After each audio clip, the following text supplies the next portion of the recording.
अध्यात्म विज्ञान कोई धर्म या संप्रदाय नहीं है, ये स्पिरिचुअल साइंस है जो कुदरत के कानून पर आधारित है। ये विज्ञान पूरे ब्रह्मांड के सभी रहस्यों को उजागर करता है और जीवन के सभी पहलुओं को समझने के लिए एक नई दृष्टि देता है। इसी को आर्ट ऑफ विजन कहते हैं, दुनिया को देखने की एक नई दृष्टि, जो अध्यात्म विज्ञानी परम पूज्य स्वामी श्री कमलेशानंद जी के निर्देशन में सनातन सत्य का अनुसंधान कर हमारे जीवन को प्रकाशित करे। जय सच्चिदानंद। हमको ध्यान तो ज्ञान दर्शन का रखना है और प्रकृति को डायरेक्शन कुदरत ही देती है। हम मानते हैं हमारे डायरेक्शन से प्रकृति चलती है, ऐसा नहीं है। समझ में आया? यही हमारी रॉन्ग। मैंने पहले भी कहा बार बार कि प्रकृति बनाने, चलाने और खत्म करने वाले हम नहीं हैं। फिर हमारा अटेंशन ये संभालू, वो संभालू, वो संभालू क्यों? जो भी परिस्थिति आती है हम तो इसका ऑब्जर्वर है। हम क्यों डोर बनेंगे? डोर बनेंगे तो फिर लोड रहेगा। इसको संभाल पाता हूँ, इसको नहीं पाता हूँ, इसको संभाल पाता हूँ, वाह है। ये कोई आपका सब्जेक्ट थोड़ी है, ये तो प्रोग्राम बना है, उसके मुताबिक संजोग होगा। इसमें आप क्या कर सकते हैं बताइए? आपके हाथ में जो संजोग नहीं है, इसका लोड है क्योंकि अज्ञानता है। तो वहाँ पे वो गलती होती है। हाँ, लोड क्यों लेते हो सकता है सही हो भी सकता है, नहीं भी हो सकता है। क्या करेंगे? क्या करेंगे? आप और हम सबको मालूम है कि कभी मृगजल, हिरण, सुवर्ण का नहीं होता है, होता है और वो दौड़ता है, मगर वो ज्ञान राम को नहीं था इसलिए दौड़ा था। नहीं समझ में आया? वो किसके लिए दौड़े थे? राम किसके लिए दौड़े थे? हिरण के लिए दौड़े थे या सुवर्ण मृग के लिए दौड़े थे? आप इतिहास तो पढ़ो, हिरण तो बहुत सारे होते, एक तो थोड़ी होते जंगलों में। यही तो उसकी माया थी। रावण की ये क्या थी? माया थी। तो वो चमत्कारिक लगा तभी तो वो दौड़े सीता जी से कहने पर गए न। आप समझे? तो हम ऐसा कहेंगे कि राम कमजोर है, जो ज्ञान हमारे में उनके पास नहीं है, ऐसा कहेंगे? कुदरती कानून का मतलब आपको जाना ही पड़ेगा। आपके पास चॉइस नहीं है, प्रोग्राम है। क्या है? और सीता जी को भी लक्ष्मण रेखा जोड़ के गए थे, मगर जब उठाना है तो उसको बाहर जाना ही पड़ेगा। हम व्यवहार से गलती बोल सकते हैं, मगर ये तो होना ही था। नहीं, लेकिन मन में जो विचार आते उसमें दूसरी भी व्यक्ति होती है, और क्रिया जो होती है उसमें भी अगर पानी है या कुछ भी करते हैं तो वहाँ पर भी दो का है। तो दो का कुदरती रचना देखना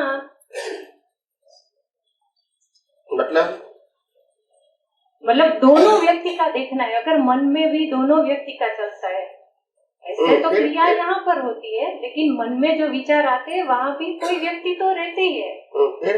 तो उसमें भी उसका भी कुदरती रचना और अपना भी, और फिर क्रिया में जो हो रहा है उसका भी। तो वहाँ पे इतना सारा कैसे इतना सारा इसमें बोलने की क्या जरूरत है? आप अपने आप को, अवस्थाओं को लोडेड बना रहे हो। क्या बना रहे हो? आपकी गलत सोच से आप अवस्थाओं को लोडेड बना रहे हो। आप कहते 1, 2, 3 का ध्यान कैसे रखूंगा, और टीचर कहता है मैं 50 स्टूडेंट को पढ़ाता हूँ, बोलते नहीं। और मालिक कहता है मैं 5000 कर्मचारियों का ध्यान रखता हूँ, बोलते नहीं। तो वो क्या करेगा? ऐसे थोड़ी कि आंखों देख के ध्यान रखने का है। ध्यान रखने का मतलब होता है मैनेज होता है। और मैनेज अगर आपके संजोग है तो कुदरत ने आपको इनबिल्ट शक्ति दिया है वो मैनेज करने के लिए। जैसे हर रोज आप घर में काम करते हैं, खाना बनाना, सफाई करना, ये करना, कपड़ा करना, बर्तन करना, ये नॉर्मल काम होता है। मगर घर में शादी होती है और 2000 व्यक्तियों को बुलाया है तो काम नहीं होता है। उसके लिए स्पेशल हमको ज्ञान चाहिए, वो भी संजोग है, तो वो भी संजोग खत्म हो जाएंगे और जो जरूरत पड़ेगी वो ज्ञान मिलता भी रहेगा। और काम हम टेंशन लेंगे तो हम कैसे, तो ऐसा नहीं करेंगे। नहीं, टेंशन तो नहीं होता है। वैसे तो उपयोग में दृष्टि रखते तो राग द्वेष होता ही नहीं है। हाँ, लेकिन तो मेरा कहने का मतलब लोड नहीं लेना। चले गए ऐसा हम ऐसा समझते हैं कि ये तीनों व्यक्तियों को संभालने वाले हम हैं, ऐसा आप मानते हैं, मगर आप नहीं हैं। नहीं, लेकिन प्रभु मैं तो दृष्टि की ही बात कर रही हूँ ना। हाँ, तो दृष्टि में तीनों व्यक्तियों को संभालने की बात नहीं है और तीनों व्यक्तियों को सिर्फ कुदरती रचना देखने की ही बात दृष्टि में होनी चाहिए और कुदरती रचना देने में कोई स्पेशल एफर्ट नहीं करना है। अगर यहाँ से एक भी कार नहीं जाती है तो भी कुदरती रचना देखो, एक जाती है तो भी देखो, 10 जाती है तो भी देखो, 100 जाती है तो भी देखो, तकलीफ क्या है? बोलते नहीं है। संख्या के आधार से ज्ञान दर्शन होगा। नहीं, ऐसा नहीं है, तकलीफ नहीं है, लेकिन सोचूंगी मैं। संख्या के आधार से थोड़ी ज्ञान दर्शन है।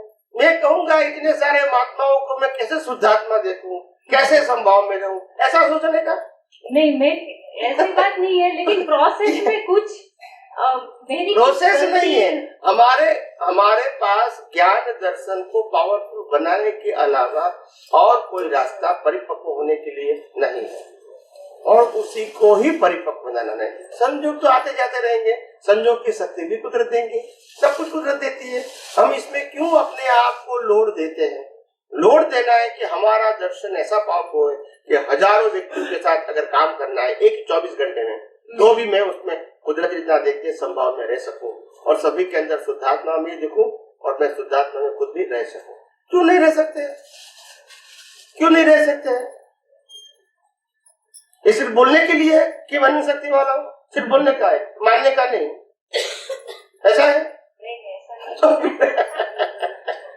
नहीं, अनंत शक्ति तो है ही हमारे पास और उसमें कभी कमी होने वाली है ही नहीं।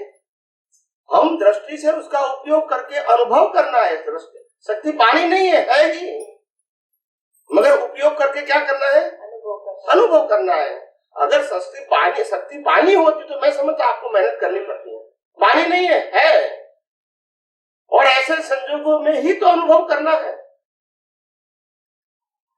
मगर कमजोरी हमारी ये है, हम अनंत शक्ति वाला है ऐसा सुना है, पढ़ा है और पढ़ रहे हैं।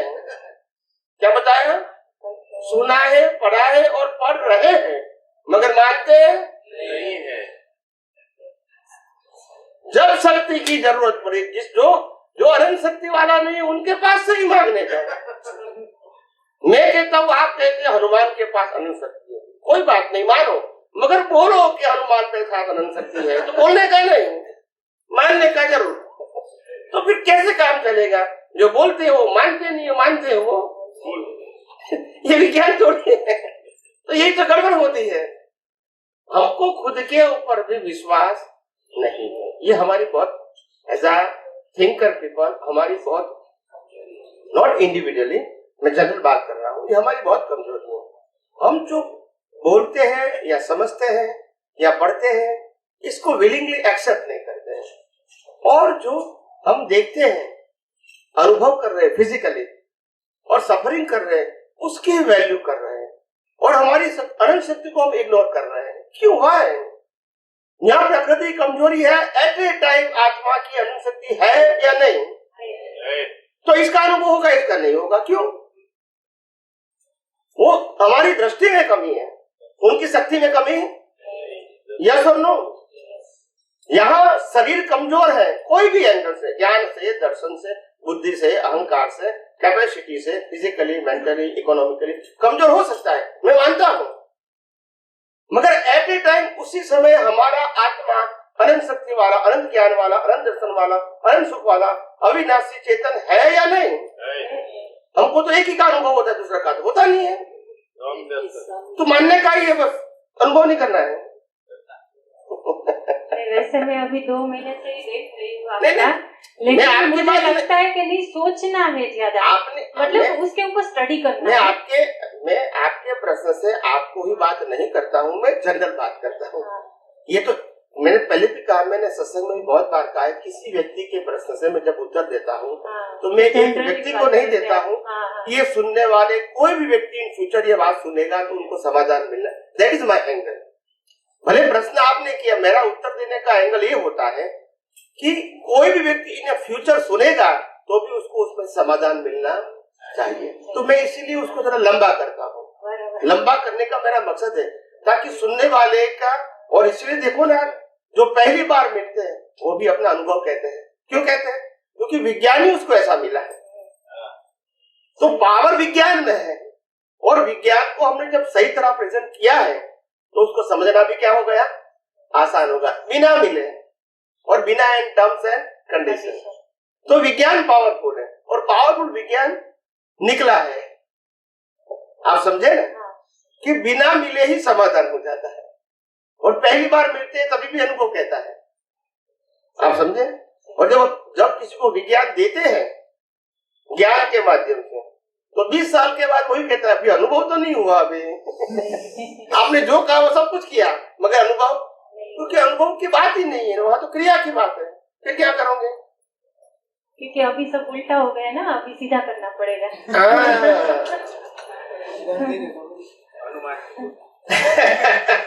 और प्रभु, दूसरा प्रश्न है कि आप તમારી 14માં ત્રીજો ભાગ દાદાએ કીધું કે આ બુદ્ધિ હેરાન નથી કરતી પણ મન જુદું નથી રાખવા દેતું, તો એ કયા મનની વાત છે? मन अलग नहीं रखने देता, ऐसा है। क्यों है? क्योंकि हम चार्ज और डिस्चार्ज मन को अलग आइडेंटिफाई नहीं कर पाते। क्या नहीं कर पाते हैं? डिस्चार्ज मन हमारे कंट्रोल में नहीं है और चार्ज मन हमारे कंट्रोल में है। वहां पुरुषार्थ है, और डिस्चार्ज में पुरुषार्थ नहीं, कंट्रोल करना चाहते हैं। क्या होगा? होगा डिस्चार्ज वाला डिस्टर्ब करता है, डिस्चार्ज वाला डिस्चार्ज हो रहा है, इसको हम बदलने की कोशिश करते हैं। वो waste of time and energy है, वो कभी बदलेगा नहीं। वो तो प्रोग्राम है, क्या करोगे? प्रोग्राम को क्या करोगे? महाभारत में पांडव कितने थे? सबसे बड़ा कौन था? इसको लोग कैसे पहचानते थे? और जुगाड़ खेलने बैठ गए, अपनी पत्नी को भी लगा दिया जाओ में, यही धर्मराजा ने। बोलते नहीं है। आज कलयुग में ऐसा करेंगे, धर्मराजा कहेंगे, धर्मराजा कहेंगे, तो भी दुनिया चलती है ना। किसी ने कहा धर्मराजा अभी भी तो दुनिया ऐसे ही चलेगी। उसमें क्या सार निकालना है? कुछ भी नहीं, सबका अपना अपना व्यू पॉइंट होता है। तो इसको अगर उदय कर्म देखेंगे तो वो धर्मराजा है, अगर उसको कर्ता देखेंगे तो अधर्मराजा है। धर्मराजा है वो ज्ञान दर्शन से, और उदय कर्म से क्या है? अधर्म। मगर मेरे को ज्ञान दर्शन देखना है क्योंकि वो मोक्ष में गए, तो वैल्यू किसकी रही? तो वो धर्मराजा थे, और उदय कर्म से वो अधर्मराजा थे क्योंकि वो उसका उदय लेकर आए थे।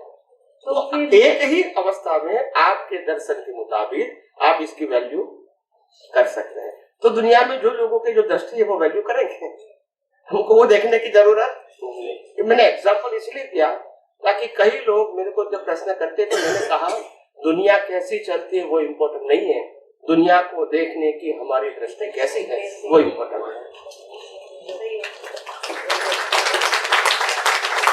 हम अपनी दृष्टि को बदल सकते हैं, दुनिया को नहीं बदल सकते हैं। हम अपने मन वचन काया को भी नहीं बदल, मगर अपनी दृष्टि को बदल सकते हैं। आप समझे? तो जहाँ हमारी फ्रीडम है इसका उपयोग करो, और जहाँ फ्रीडम नहीं है वहाँ डीप में जाने की क्या जरूरत है? और जाते हैं तभी मालूम होता है कि हम तो करना चाहते हैं मगर नहीं होता है। मगर क्यों गए? डीप में नहीं जाओ, प्रयत्न किया, संजोग आए, प्रयत्न किया, नहीं हुआ, कोई बात नहीं, यही मेरा हिसाब है, यही कुदरती रचना है। हम कमजोर है ऐसा क्यों मानते हो? जब कुदरत संजोग ही नहीं देंगी आप क्या कर सकते हो? बताइए मेरे को। जब राम की सीता उठा गए तो राम कमजोर थे इसीलिए कि उदय कर्म था इसीलिए? और उदय कर्म में हम मानेंगे हमारी कमजोरी है तो क्या करेंगे? ये हमारी मिस्टेक नहीं है? बस उदय कर्मों को कमजोरी क्यों मानते हो? क्योंकि उदय कर्म वो आज का प्रश्न आपका नहीं है। आज तो आप भुगतान कर रहे हो एंड विदाउट चॉइस, और जो भुगतान कर रहा है शरीर उसकी तो कोई गलती है ही नहीं, ये तो फ्रेश बॉडी है, यस और नो। और फिर गलती उसको निकालते हैं, क्या करते हैं कि तुमने भूल किया तो खाना उसको नहीं देते, तो उनकी क्या गलती है, बोलते नहीं है। लेकिन समझ में आया? आपने बताया ना, उसके पहले कहाँ पता था। ये दो टाइप का नेचर है, एक नेचुरल नेचर और दूसरा है अननेचुरल नेचर। तो नेचुरल नेचर मतलब उसमें मात्र इफेक्ट है, जैसे ये पहाड़ है, नदी है, सूर्य, चंद्र, तारा। दूसरा है अननेचुरल नेचर जिसमें कॉज इफेक्ट है। यस। तो कॉज और इफेक्ट मतलब कॉज मतलब भाव डालना, इफेक्ट मतलब भुगतान। तो ये जो भुगतान करता है तो वो तो अननेचुरल में मनुष्य ही आता है, ऐसा समझ में आता है। भुगतान करता है वो नेचुरल है, कॉज करता है वो अननेचुरल है। Line of demarcation. जब अननेचुरल नेचर बोलो तो अननेचुरल और नेचर दो शब्द आ गए। अननेचुरल मतलब कॉज, अननेचुरल नेचर मतलब इफेक्ट। इफेक्ट तो कुदरत ही देगी, चाहे नेचुरल नेचर है या अननेचुरल, दोनों में इफेक्ट कुदरत ही देगी। मगर नेचुरल नेचर में कॉज नहीं है, अननेचुरल नेचर में कॉज है, तो अननेचुरल वो कॉज, फिर अननेचुरल नेचर का मतलब इफेक्ट। तो इफेक्ट तो कुदरती रचना ही है, जैसे सूर्य, चंद्र, तारा, ग्रह, नक्षत्र है, ऐसा इफेक्ट मात्र कुदरती रचना, मगर कॉज के मुताबिक है, इसीलिए डिपेंड क्या हो गया, कॉज के मुताबिक से है। तो ये मनुष्य है अननेचुरल नेचर, बाकी सब जो है वनस्पति है, सब नेचुरल नेचर, नारकी जीव है, बस देवलोक सब नेचुरल नेचर है। मनुष्य के अलावा सब जो कॉज नहीं बना सकते वो सब नेचुरल नेचर है। मनुष्य ही भले वो कर्मों की भुगतान करता है, देवलोक, नरकलोक, फिर भी नेचुरल ही है, उसमें कोई अननेचुरल पार्ट नहीं है। दूसरा ये वनस्पति जो एक इंद्रिय जीव है, तो निगोद से आके एक इंद्रिय में आया है तो नेचुरल है, लेकिन मनुष्य में आके वो भी नेचुरल ऐसा है, कॉज किया तो वो वनस्पति में गया, वो भी नेचुरल है, तो वो भुगतान के लिए गया है, वो नेचुरल ग्रोथ में उस अवस्था नेचुरल है, कॉज अननेचुरल है, तो वो भी line of demarcation, cause unnatural, effect natural. Line of demark समझ गया क्या? कोई भी कॉज अननेचुरल, इफेक्ट कॉज तो खाली मनुष्य में ही है, और तो वही बात करता हूँ ना, मगर मनुष्य में ही दो डिवीजन है, बाकी किसी में नहीं है। वही तो मैं बताता हूँ आपको, और कितना क्लियर है। इफेक्ट तो कोई भी व्यक्ति की होगी, नर गति की, देव गति, मनुष्य या पशु योनि की, वो नेचुरल ही होगी। तभी तो मैं कहता हूँ कि मन वचन काया की अवस्था मात्र कुदरती रचना का मतलब नेचुरल है, और कॉज अननेचुरल, क्योंकि आप करते हैं आपके ज्ञान दर्शन के, तो वो इंडिविजुअल हो गए।